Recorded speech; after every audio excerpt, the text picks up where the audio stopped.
그리고 또 3번까지 우리 같이 또 밑에를 채워보죠. 창세기 4장 7절을 누가 좀 읽어주시겠어요? 카인에 대해서 얘기할 때.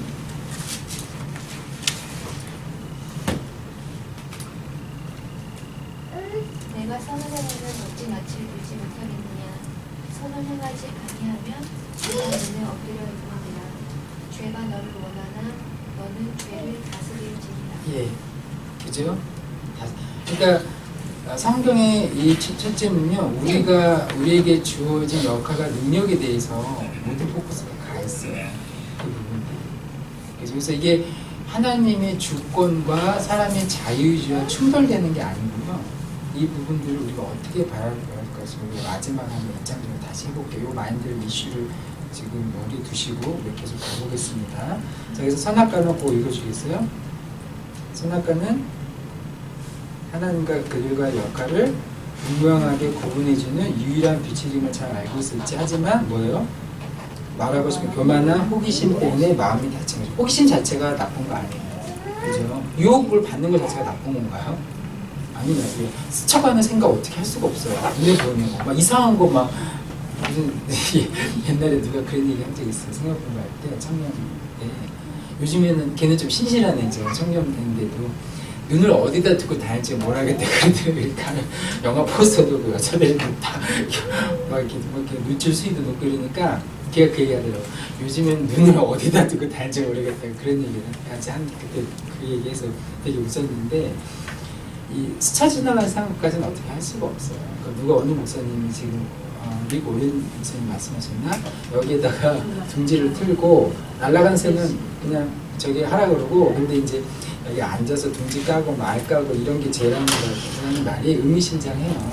스쳐가는 지나가는 이런 생각들을 막 괴로워 이렇게 그냥 빨리 let it go 하면 되는 거고, 우리가 이렇게 willingly kingdom까지 나가게 되는 이게 굉장히 하나님께서 하나님이 세다 이렇게 생각하는 부분이라는 거예요.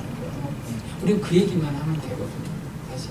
그리고 그 다음에 그래서 그 4번을 읽어주시겠어요?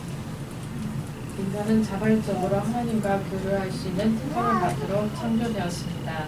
인간만이 모든 창조물 중 하나님의 유일한 영적 파트너로 창조되었기 때문입니다. 그렇지만 아담과 이브는 결국 그러한 특권을 어떻게 사용했습니까? 하나님을 닮은 존재의 이 책에다 나오는 거 보죠? 특권을 하나님을 대적하는 데 사용한 거예요. 대적하는 데 사용, 그렇게 말할 수가 있어요. 그죠? 특권의 오용이죠. 하나님을 닮았다는 표현 우리가 살펴봤잖아요. 피지컬한 게 아니고 뭐라 그랬어요? 캐릭터, 퍼스널리티. 물론 하나님이 가지고 있는 모든 거를 공유하지는 않으셨어요. 우리 나중에 살펴보겠지만 인격적인 하나님, 그죠? 인격이라는 부분들을 우리가 담고, 그래서 이 세상에 동물들은 없지만 우리에게 뭐가 있어요? 모럴이 있잖아요. 그죠? 가르쳐줘서 아는 게 아니에요. 자녀끼리 심어도 이런 것들 어디서 온 거예요? 아무것도 없는데 딱 생겨난 게 아니고 유물사가는 그런 거야 무조건. 그렇지만 뭡니까? 하나님, 지성이 하나님, 인격이 하나님 또 오는 거예요. 우리 이게 특권이라는 거죠. 그죠? 그래서 이 유한한 세계의 컨셉으로 무한한 세계의 하나님을 다 알 수 있어 없어요? 없죠. 드러내신 부분 안에서만 우리가 알 수 있는 건데, 드러내시려고 하는 그 목적이 전부 우리 마음에 뭐 포커스가 가 있는 거야. 그러니까 우리는 그렇게밖에 볼 수가 없는 거예요. 부분들이. 그죠? 그래서, 그런데 이제 이런 기준을 우리가 어겼기 때문에 결국은 어떤 일이 생겼어요? 그들은 하나님이 아름답고 완벽히 만드신 모든 뭐를요? 이 궁극적인 게 중요한 부분이 릴레이션십이 깨졌다는 거예요. 그러니까 디스톨트, 왜곡되었다는 거예요. 완전히 이렇게 확 끊긴 게 아니고 왜곡되었다고 얘기를 하는 이유를 제가 설명할 텐데, 그걸 보죠. 어떻게 변했는지 6번에 이렇게 나와 있거든요. 그러니까 죽는다고 했는데 그 사람들이 따먹고 바로 죽었나요? 안 죽었죠.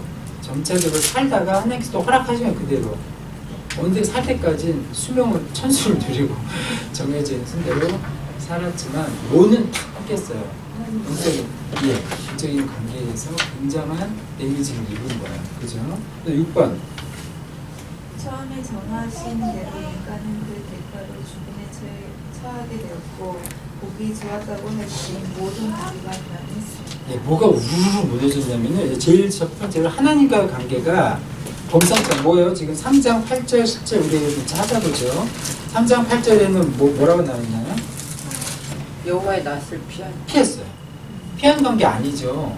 그죠? 그리고 10절에는 뭐라고 나왔어요? 두려워했죠. 그죠? 이런 랭귀지들. 그 다음에 12절을 한번 읽어주시겠어요? 아담이 이르되 하나님이 주셔서 나와 함께 있게 하시는 여자 그가 그 나무 열매를 내게 주므로 내게 먹었나이다. 이 말 표현들을 잘 봐보세요. 왜 그랬냐 했더니 손을 누구한테 먼저 돌리는 거야? 당신이 준 여자 아주 똑똑하죠. 당신 변증법을 배우는 어쨌든 당신이 딱 당신이 준 이런 관계로 이게 틀어진 것들이 아주 딱 바로 보이고요. 그 다음에 그러면서 뭐가 또 틀어졌냐면 남편과 아내 서로 우리 between us의 관계가 틀어져 있는데 그게 뭡니까? 벌써 아까 12절 13절이 전부 뭐예요? 서로 핑거포인트 서로 뭐예요? 이렇게 책임 전가로 벌써 서로 유니파이드가 아니고 뭐예요? 책임 전가하는 모습들이 바로 보이고 이게 결과들이에요. 그 다음에 16절에 또 뭐로 나와요?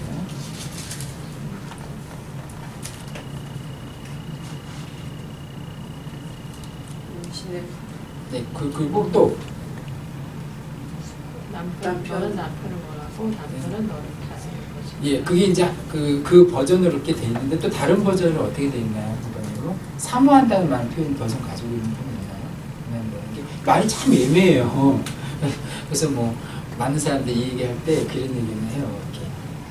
이렇게 그러니까 복종을 해야 되냐 뭐 아니까 자기네 마음대로 막 그렇게 해가지고 어쨌든 이게요. 그러니까 뭐 이렇게 좀 객관적으로 그냥 아주 세이프하게 얘기했을 때 불균형이 벌써 생긴 거예요. 남녀관계. 제가 저도 어저께도 얘기했죠. 아내가 남편과 아내의 역할이 뭡니까? 헬퍼라고 그랬잖아요. 헬퍼. 그 헬퍼는 어시스트 보조적인 게 아니고 예, 굉장히 적극적으로 아까 물에 빠진 사람을 구해준다는 그런 강한 컨셉이에요. 그러니까 역할이 틀린 거예요. 굉장한 중요성은 똑같은데 역할이 틀린 건데 이게 틀어지는 거예요. 이렇게 볼 수도 있고요. 뭔가 누가 누구의 불균형적인 그런 것도 있고 어떤 신학자들은 여기에서 이 남자 이게 남편이라는 단어로도 쓰이지만 남자라는 단어도 쓰여요. 이시라는 게. 그래서 이게 궁극적으로 이 깨진 관계를 통해서 여자가 더 민감하게 반응할 거예요. 진정한 구원자를 사모하고 억압됐고 힘든 건 가운데에서 오실 하나님께로부터 오는 그 여자의 후손으로 온 그 남자를 사모하는 것을 얘기를 한다라고 얘기하시는 분도 있어요. 그 원어를 살펴봤을 때. 또 봐도 그럴 수도 있겠다는 생각이 들어요. 부분이. 그러니까 그런 해석들을 좀 들어보시고 이렇게 어떤 뉘앙스들을 좀 아는 게 좋을 것 같아요. 그래서 이렇게 어쨌든 남편과 아내의 관계도 틀어지고 불균형이고 그죠? 절대적인 하나님을 밀어낸 결과들이에요. 그것만이 아니고 어디까지 다 갔나요? 자연물하고의 관계도 잘 아시는 거죠? 뭡니까? 저주를 받아서 이제 불균형과 누구는 어떻게 해서 뭐 잘 살 수도 있고요. 옛날에 종의 제도가 그래서요. 종 가지고 하나님께서 종의 제도 없애라 이러지 않으셨어요. 뭐요? 이 제약 가운데서 이 불균형이 되는 이 사회에 허락을 하시는데 대신 중요한 게 하나님 포커스 어디가 있어요? 종의 제도가 어디가 있어요? 딸처럼 여겨라. 사랑으로 가는 거죠. 근본적인 문제에 가야 되는 거야 항상. 바울 같은 경우도 별로 얘기 안 했어요.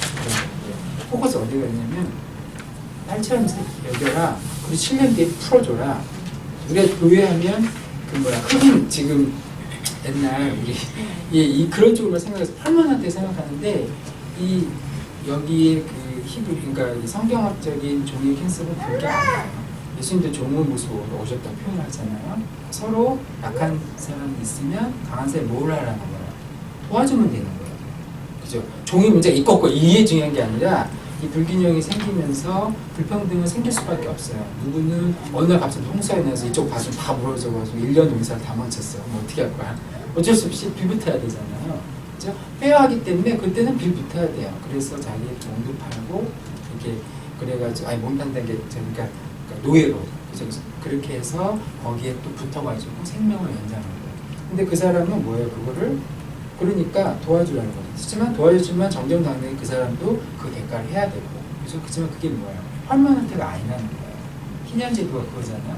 풀어주라. 거기에만 가는 거, 원론적인 거예요. 그래서 어쨌든 이 불균형들이 그 시작되는 것들을 볼 수가 있어요. 자연과 저주를 받았기 때문에 생기는 문제들이에요. 지금 그때도 질문하셨다고 하셨잖아요. 왜 막 쓰나미도 막 일어나고 이런 일들이 이게 어제 오늘의 이런 현대문화의 컨셉을 보시면 안 돼요. 창세기 1장, 2장, 3장은 모든 것에 대한 그런 이야기를 다 했어요. 거기서 시작이 됐거든요. 그래서 지금 이렇게 관계가 절대적으로 틀어져 버리니까 자자자자자자 이거 뭐죠? 이렇게 도미노 현상이 나와 있어요. 연대 책임이라는 게 굉장히 중요해요. 성경적인 연대 책임. 이제 예수님 오시면서 되게 좀 끊어졌지만 너 아빠가 잘못해도 네가 제대로 믿으면 넌 구원 받는다. 이제 이런 컨셉이 사실은. 근데 그 이전에는 연대 책임이 가족, 유니파이 이런 것은 성경적인 사상이에요. 정말. 그래서 그렇게 관계가 됐고요. 다음 페이지 넘겨주시면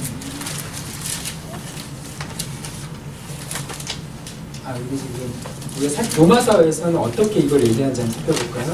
로마서 바울의 랭귀지 언어로 묘사를 했는데 방금 그 피조물과의 관계가 깨진 것들 로마서에는 어떻게 말하고 있나요?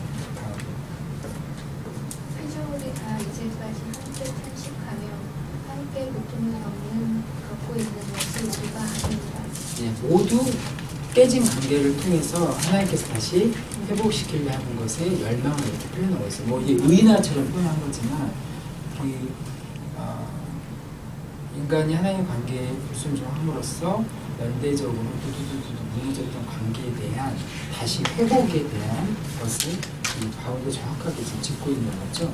자, 그래서 또 계속 보죠. 로마서 1장을 이번에 봐볼까요? 이런 이제 이렇게 시작된 왜곡된 관계 속에 놓이게 된 인간이 상태에 대해서 이 바울이 좀 짚은 부분이 있는데 하나님에 대해서는 어떻게 얘기를 하고 있나요? 하나님을 알 때 하나님을 영화롭게도 인정하지 않는다는 아니하며. 거죠. 그렇죠. 감사하지도 감사도 않고요. 그 다음에 또 스스로에 대해서는 뭐라고 얘기하나요? 허망하여 미련한 그죠? 자기 자신에 대해서 형태, 하나님에 대해서 어떻고 또 자기에 대해서 어떻고 그 다음에 우상에 대해서는요.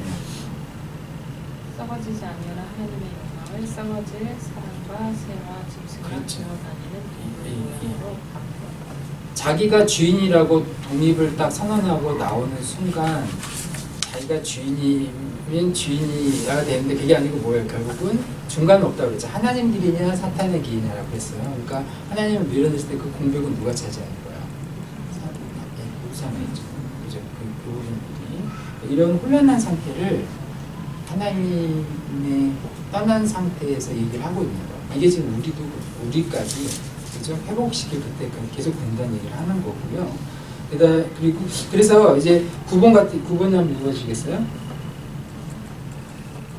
하나님께서는 인간이 사탄의 말을 따른 이유로 정하신 때까지 사탄의 세력을 허락하셨습니다. 하나님을 따르지 않았다면 사탄의 뜻을 따르는 자녀일 수밖에 없습니다. 중간은 없기 때문에. 중간은 없어요. 우리가 예수님을 인정하는 것도 중간은 없다고 그때 말씀드렸죠. 이슬람이나 다른 인대교에서도 예수님 선지자로까지는 얘기를 하는데 선지자일 수가 없는 게 뭐 때문이겠죠? 선지자는 거짓말을 하면 안 되잖아요. 참 선지자는. 근데 뭐예요? 당신이 하나님 아들이라고 했죠. 그 선지자가. 나와 하나님 하나다 이렇게 했기 때문에 그건 거짓말쟁이잖아요. 그러니까 참 그 사람이 말한 게 맞든지 아니면 뭐예요? 거짓말쟁이자든지 둘 중에 하나지 예수는 참 선지자 이거는 중간은 없어요. 그건 마찬가지로 지금 우리 인간이 존재는 하나님의 그 관계에서 창조된 그 목적을 가지고 의미가 있게 창조된 존재이기 때문에 그걸 밀어내면 뭡니까? 나머지는 사탄인데요. 중간은 없습니다. 사탄의 자녀가 되는 속에 속하는 건데 고린도후서 4장 4절에 좀 보시겠어요? 그 중에 이 세상 신을 믿지 아니하는 자들의 마음을 혼미케 하여 그리스도의 영광의 복음의 권세가 미치지 못하게 하니 그리스도는 하나님의 형상입니다. 고린도후서 4장 4절인가요? 네. 네, 세상 뭐라 그랬나요? 세상의 신 그리고 제가 요금 시간 에베소서 6장 12절은요 잘 아실 거예요. 뭐요? 우리의 씨름은 혈과 육이 아니요. 그죠? 그 천치들 권세들과 이 어둠이 세상 주관자 하늘에 있는 악의 영들과 얘기를 하고 있군요. 누가복음 4장 6절에 그 예수님을 사실을 기도하실 때 유혹하는 방법도 세상의 권세는 내게 있으니 지가 그렇게 해요. 넘겨진 부분들이 있어요. 왜 지금까지 그걸 허락하신다는 은혜를 넣어. 그죠? 스나카를 따면서 모든 강도가 깨지면서 우리가 하나님을 찾는 것들은 그 죄의 세계에서 말씀으로 주신 말씀 믿음으로 이겨내는 그죠? 그러니까 컨셉이 달라졌어요. 성화하고 우리가 말씀을 이겨내는 그래서 우리가 그 말씀의 검으로 이 세력을 이길 수 있다. 그렇기 때문에 우리는 이겨는 싸움을 싸는 그 키를 바꾼 거잖아요. 저희가 그러니까 그 원리가 바뀌어진 것 뿐이고요. 하나님께서 허락하셨던 그 악의 세력이 아직까지 있냐에 대해서는 우리 매력을 회복될 때까지 그죠? 하지만 우리가 하나님을 다가가는 방식이 틀려졌다는 거예요. 예수님을 통해서 가야 된다. 그죠? 그것을 얘기하고 싶은 거예요. 그래서 그러니까 그런 관점으로 생각을 해야 되고 그래서 지금 10번을 우리가 좀 살펴보죠. 10번 하지만 창조의 목적을 분명히 세우시고 인간과의 특별한 관계를 창조하신 하나님께서는 다시 이 모든 것을 원상태로 회복시키려는 의지를 보여주십니다. 그분의 특별한 미션이 무엇인가요? 빈칸을 채우고 비추친 그분의 의미를 써보세요. 예, 창세기 3장 15절은 온시복음이라고 얘기를 하는데요. 굳이 막 이렇게 약간 굉장히 상징적으로 잠깐 얘기한 거 가지고 그렇게 막 빗대어서 얘기하지 마라 이런 분도 있어요. 하지만 너무 예수님의 근거를 딱 봤을 때 그럴 수밖에 없지 않나라는 게 더 우리가 바른 해석으로 볼 수밖에 없는 게 지금 3장 15절이 죄를 짓고 나서 깨진 관계에 대한 하나님의 커멘트신데 이걸 한번 살펴보죠. 그래서 내가 뭐라고 그 책에 있는 거 책에 너를 여기서 너는 누굽니까? 누굴 가리키는 거야? 뱀을 보고 사탄이죠. 그래서 밑에 1번은 가리키는 사탄이고 여자 뭐가 되게 하는 온수가 되게 하고 그 다음에 뭐죠? 너의 후손도 여자의 후손과 온수가 되게 하겠다. 여기서 여자의 후손은 누굴 말이키는 거야? 예수님이라고 얘기하고요. 그 다음에 여자의 후손이 내 머리를 상할 것이요. 이건 무슨 뜻인가요? 궁극적인 승리가 머리라는 것은 머리를 타겠다는 것은 궁극적인 승리를 얘기하는 거고 너는 그의 뭐야? 발꿈치를 상할 것이다. 뭡니까? 궁극적인 패배를 얘기를 하는 거죠. 그죠? 그러니까 반역과 매를이 있는 것 같지만 싸움 이겨는 싸움이다. 이것들을 얘기를 해서 예수님의 그 시작점이 트레이스백을 여기까지 올테스먼트 봤을 때 한명 15절까지 이렇게 지금 나오고 있고요. 또 여기서 지금 제가 짚고 넘어갈 게 여기서는 지금 후손이라고 나와 있잖아요. 우리나라 번역말이 영어는 offspring 이렇게 나와 있고 descendant 이렇게 나와 있어요. 근데 원문은 좀 직접적으로 얘기를 하면 영어에다 seed로 되어 있는 것도 있겠다. 씨앗이에요, 씨. 근데 이제 이게 sperm이거든요. 그러니까 이 시대예요. 그러니까 정자, 그죠? 씨를 봤다 이런 거잖아요. 그런데 그 당시에 이 가부장적인 그 족장 시대에 여자는 취급 죄송하지만 안 했죠. 예수님 시대조차에도 그 여자들이 봤다는 것도 신뢰하지 못했어요. 여자들이 그 부활하신 걸 받고 얘기했던 것 자체도 사실 부끄러운 거예요. 그걸 듣고 제자들이 그 후세들 제자들을 막 이렇게 그 지도자로 세우고 막 이렇게 영웅시하고 막 이래야 되는데 그 기록에는 여자들이 그렇게 얘기를 했고 남자들은 안 믿었다 이런 것도 빼야 돼요. 원래는. 근데 그걸 그대로 들어갔거든요. 그러니까 그런데 봐보세요. 그 시대 여자의 후손이라는 거는 굉장히 기괴한 표현이에요. 그죠? 그냥 지나칠 문제가 아니에요. 남자의 후손이라고 그러면 다 말이 되는데, 그죠? 모세가 이 기록 문화를 시작했다고 했을 그 시대도 마찬가지고 왜 여자의 후손일까? 궁금하지 않으세요? 동정녀만. 응?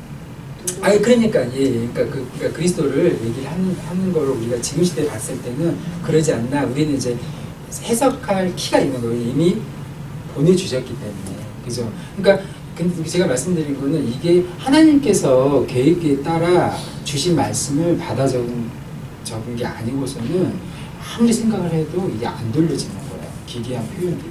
빼도 벌써 뺐을 것이고 에디팅을 했어도 벌써 에디팅했다는 표현이에요. 여자인수는 굉장히 이게 embarrassing한 표현이거든요. 그것도 그렇고. 근데 우리는 예수님 오시고 나서 이렇게 이제 후세대잖아요. 모든 게 이루어지고 맞춰지고 있는 관점에서 보니까 이게 이렇게 맥센스하게 보이는 거지 굉장히 이상한 표현이에요. 저희 하나님의 이러한 섭리에 대해서 우리 랭귀지에 남겨졌던 이런 것들에 대해서 어느 순간 모든 걸 다 밝히지 않으시고 왜 오랫동안 점진적으로 이런 것들 살짝살짝 보여주시면서 그림자를 까시고 용단을 까신 다음에 예수님을 보내주셨나 이런 거에 대해서는 시간의 조건이 하나님만 아시는 건데 이제 저희들이 신뢰하는 하나님 자기의 영광을 인간의 역사 속에 드러내시는 하나님의 집념을 볼 수는 있다고 생각할 수 있어요. 그래서 역사를 아는 게 되게 중요해요. 이게 하나님도 계속 나타나서 뭐라고 얘기하나요? 조상 아브라함의 하나님, 이삭의 하나님, 그죠? 내가 지금 너한테 딱 나타났지만 내가 근거없이 나타나는 하나님이다. 소리 하나님이다. 조상 때의 하나님이다. 이렇게 얘기하는 거죠. 계속 관계를 가지고 나타나시는 거죠. 그러니까 이런 표현들을 그냥 쉽게 넘기고 가볍게 생각할 것은 절대 아니다라는 걸 짚어줄 필요가 있다는 거죠. 그래서 11번을 좀 보시겠어요? 하나님은 모든 것을 다 아십니다. 그러나 아담에게는 마음과 생각을 지키는 책임을 요구하셨습니다. 이 두 가지는 서로 반대되는 이야기일까요? 과거, 현재, 미래, 공간에 한정되시지 않으신 하나님의 전지전능하심을 공간에 한정된 우리가 100%다 이해할 수 있습니까? 예, 여기가 이제 입장 정리 하려고 지금 준비 작업을 하는 겁니다. 신명기 29장 29절을 좀 찾아주시겠어요? 감추어진 일은 네네. 감추어진 일은 우리 하나님 여호와께 속하였거니와 예. 감추어진 일은 누구에게 속했다고요? 예. 그리고 우리 욥기서도 좀 건너서 욥기서 먼저 보죠. 욥기서 36장 26절 그것만 찾아봐 주시고요. 그리고 어떤 분은 이사야 45장 15절을 좀 찾아주세요.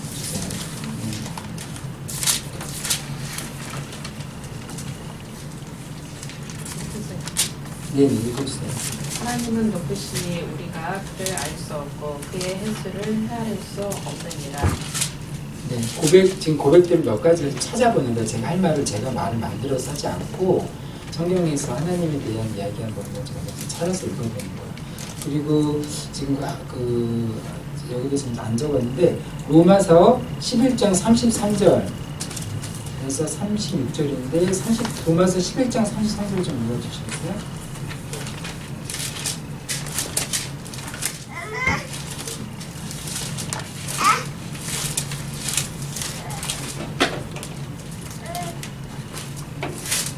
하나님의 지혜와 지식이 풍성하며 그의 판단을 헤아리지 못할 것이며 그의 길은 찾지 못할 것입니다. 네, 누가 얘기한 거예요? 성경 박사인 바울이 얘기를 한 거죠. 그리고 로마서 16장 25절에서 27절 한번 찾아주시겠어요? 로마서 16장 25절에서 17절.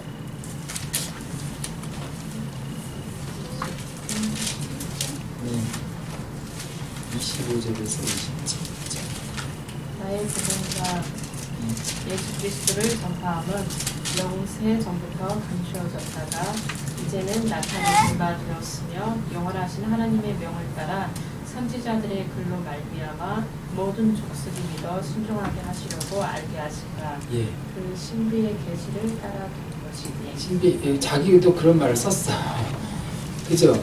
하나님의 우리가 배울 때요,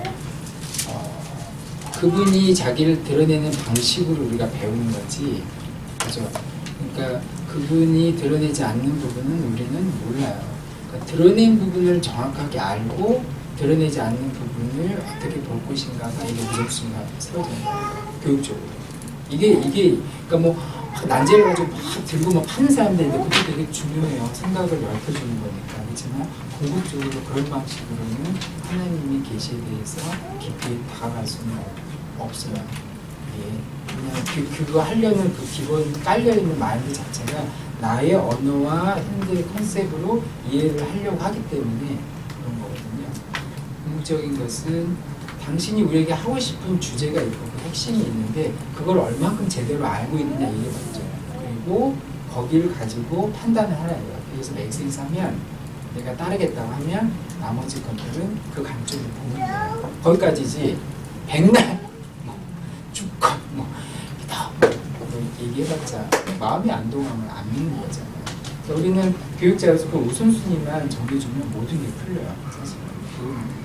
근데 바울이 이렇게 고백하는 거거든요. 그죠? 그리고 뭐 많이 있습니다. 이 욥기서도 옵스 신학이라고 누가 그러는데 너무 재밌지 않나요? 막 불평하다가 하나님께서 답을 주는데 뭐라고 답을 줍니까? 그래서 막 그런 얘기를 설명해 주냐고 너 내가 누군지 아느냐 이 얘기만 하잖아. 동물하면 나오고요, 뭐 천문하면 나오고요. 하나님께서 내가 태초를 깔았을 때 네가 거기 있었냐? 내 영광에 대해서는 네가 인정하는 거지 따지고 들지 말아라.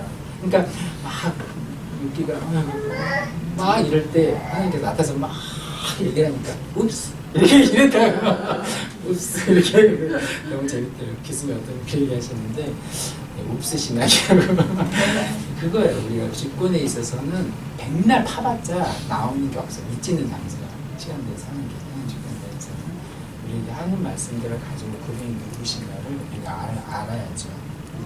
그래서 여기서 보시면 38장 40절 굉장히 길어요. 쫙 풀잖아요. 거기에 다 나와 있어요.